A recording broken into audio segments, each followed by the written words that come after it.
know. You never knew. Yeah, I feel as though since we've put out the highs, we've really kind of been on the highs, and we've kind of been partying our fucking balls off and going a little crazy. And this felt like the last hurrah. We weren't ready to, you know, my birthday came around, probably unfortunately close to recovering from COVID.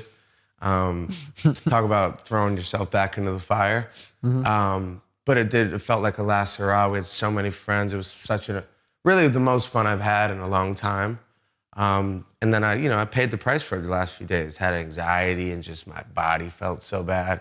And then kind of almost that similar feeling that I had coming off COVID. Like, I'm so inspired to like be healthy, be clean, you know, take care of myself a little bit, because I feel like I might have lost a little bit of touch. For somebody who speaks so openly about, you know, self-care and like the benefits of it, I could say I've been reflecting the last few days. I could say I've definitely lost touch with that side of my life, and even just I remember like I kind of went into a little bit of a rock star mode. I remember when we got to Nashville, I just like let go, like the logistics of my life. I'm already kind of a free, you know, I got a guy who's taking care of me. I don't have to worry about like the mundane, the things that you know, most common people have to, hey, let's make sure we got to pay the bills and do this and that. Like I have people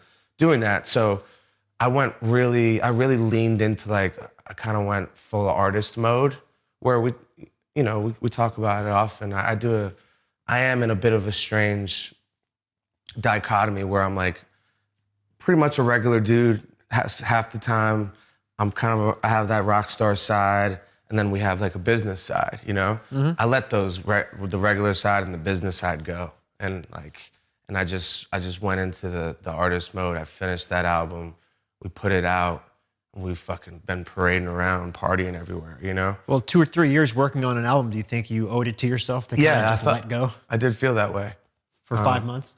Yeah, it went on, it might have went on too long, but you can't, it's in the past, you know? Yeah. Maybe it went on too long, maybe it didn't, but, you know, I can say I just feel so, like I'm gonna go on like a 60-day, no alcohol, no weed, nothing, you know? Yeah, well, dude, I reflected the same way you do, and I look back to when we were staying at Marcus's place in Tampa, and like shit was real spiritual then. Like we were right on the water. You were like fucking journaling on the boat, looking out at the sunset and the dolphins. That's when I started my gratitude journal, and I'm like going on these like walks every day and listening to like the 4 agreements on my walks, and like it's just like a really chill. And Marcus's crib is maybe the best vibe. Yeah, it ever. really is. It's like he did a really great job with that.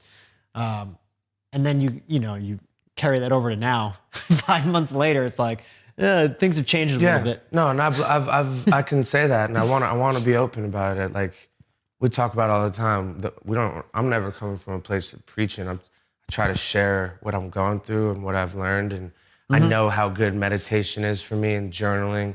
Like I just journaled yesterday for the first time, and I looked back. I hadn't journaled in like fucking 2 months. Yeah, you know. And as a guy who is working on a journal to sell to our listeners, you know, and promoting it, just kind of went through a phase of, in my reflection, disappointment in myself, and then I've already gone on to just like forgiveness things. That's another thing we preach, like, you know, as soon as it's coming, as soon as that yesterday is gone, like it's time to focus on today, you know.